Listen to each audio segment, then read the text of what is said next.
Welcome to another edition of the 2014 NAI Weekly Football Update. I'm your host, Alan Grossbach, alongside Chad Waller, coming to you from the NAI headquarters in downtown Kansas City, Missouri. Now, Alan, today we'll take a look at the top games from the past week as well as highlight some key matchups to look forward to this weekend in NAI football. We begin this week's episode with a look back at last week's NAI football game of the week between Southeastern and Weber International. You know, Chad, we highlighted both teams' rushing attacks in last week's show, and it was the Warriors that showed up on Saturday as Weber International claimed a 28-21 win, and this secured them at least a share of the inaugural Sun Conference title. Now, looking at Weber International, they recorded 361 rushing yards in the contest and had three individuals go for more than 100 yards in the game. And they were led by running back Darius Page's 30 carries for 140 yards and 2 scores. Quarterback Billy Pavlock and running back Braden DeShield were the other 100-yard rushers with 122 and 108 yards, respectively. Defensively, the Warriors held a Southeastern offense that ended the game with averaging 238.1 rushing yards per game to only 73 yards, and this included a near-season low 75 yards by Fire running back Jarrell Reynolds. He also was held without a touchdown in the contest, and this was the first time with the season he's gone without a score. Quarterback Jonathan Pierce was the bright spot for the Southeastern offense. The Jacksonville, Florida native recorded his second-best passing day of the season, throwing for 285 yards and 3 touchdowns. Now, Weber International will wait the result of Warner and Edward Waters this Saturday to see if it will share or own that right title in the Sun Conference. Shifting gears to our only top 25 versus top 25 matchup from last week, number 5, Southern Oregon down number 21, Rocky Mountain, 45-28. Southern Oregon quarterback Austin Dodge threw 4 first-half touchdowns, while running back Sean Toe raced for 155 yards and 2 scores to lead the Raiders to the win. Rocky Mountain did put up 523 yards of total offense against Southern Oregon, including 420 yards passing by Bryce Baker. However, 3 first-half interceptions created a deficit that proved insurmountable for the Battling Bears. The key about this victory for Southern Oregon is that it keeps the Raiders tied with Carroll atop the Frontier Conference standings with 2 weeks to play in the regular season. Last weekend also saw 3 top 25 teams fall to unranked opponents, and maybe none more impressive than Bethel, Tennessee's 49-14 win against number 12 Cumberland. Yeah, and that was a big win. And looking at the scoring in that game, 42 of the Wildcats, 49 points were scored in the first half, including touchdowns on their first 5 possessions, so getting off to a really quick start.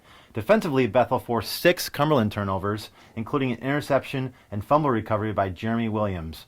Running back Devon Raymer led the offense for Bethel with a season-high 190 yards rushing and a touchdown, while quarterback Kerry Sellers, the second, added 128 yards and 3 touchdowns. He also threw for 122 yards and a touchdown.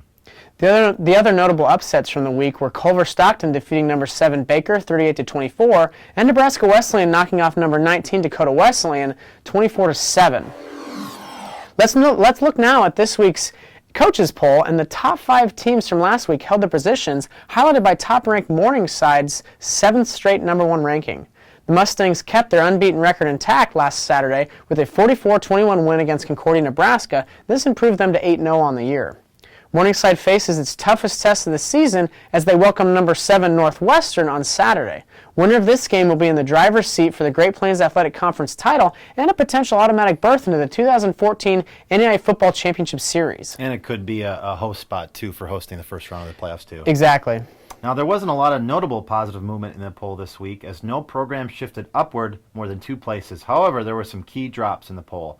Cumberland fell a poll-high 7 places to number 19 after the loss to Bethel, followed by a 6-spot slide by Baker from 7 to number 13. This is the first time this year the Wildcats have dropped out of the top 10. Now, number 25 Campbellsville is the only newcomer this week, as the Tigers were last ranked number 23 back on October 20th. Now let's turn our attention to the upcoming week, where we had 5 contests up for the NAI Football Game of the Week fan vote. Those games were number 20 Benedictine and number 12 Mid-American Nazarene, number 4 Faulkner at number 25 Campbellsville, number 3 Grandview at number 16 William Penn, number 7 Northwestern Iowa at number 1 Morningside, and lastly was number 18 Friends at number 14 Ottawa. Now this week, the Mid-South Conference West Division will be on display as number 4 Faulkner at number 25 Campbellsville won by a narrow margin in the fan vote. Now, Faulkner controls its own destiny in the Mid-South Conference West Division title race as the Eagles entered the week with a 4-0 conference record. Campbellsville is currently tied with Reinhardt at 2-1 in the league.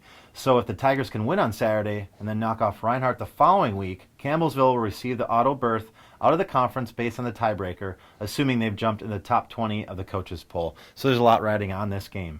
Saturday's game of the week will be the 5th all-time meeting between these two squads. Faulkner has won 3 of the 4 previous meetings, including a 52-17 win a season ago. The Eagles have showcased one of the NAIA's top offensive attacks this season, ranking among the top 10 nationally in 6 statistical categories, including total offense per game and scoring offense per game, where they're averaging more than 460 total yards and more than 38 points in each contest. Quarterback Terrell Robinson has been a key to Faulkner's high-powered offense all season.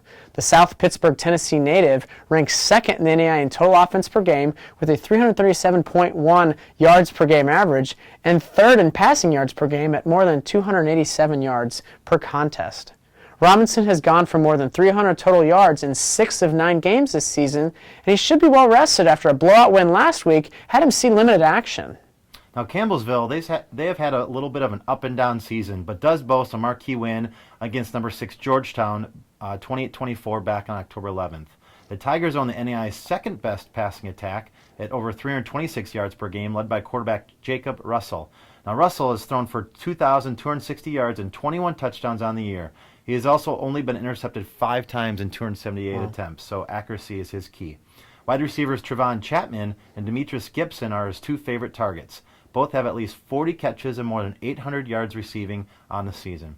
Campbellsville has also showed a strong defense this year, ranking 10th in rushing defense per game and scoring defense per game for the Tigers.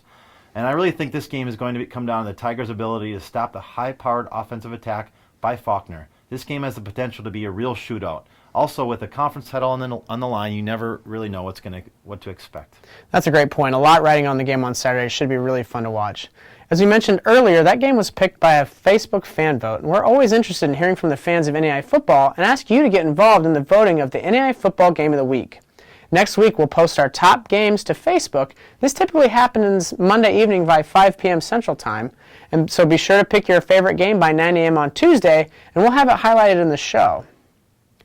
Well, that wraps up this week's episode of the NAIA Weekly Football Update. I'm your host, Alan Grossbach. And I'm Chad Waller. We'll see you next week.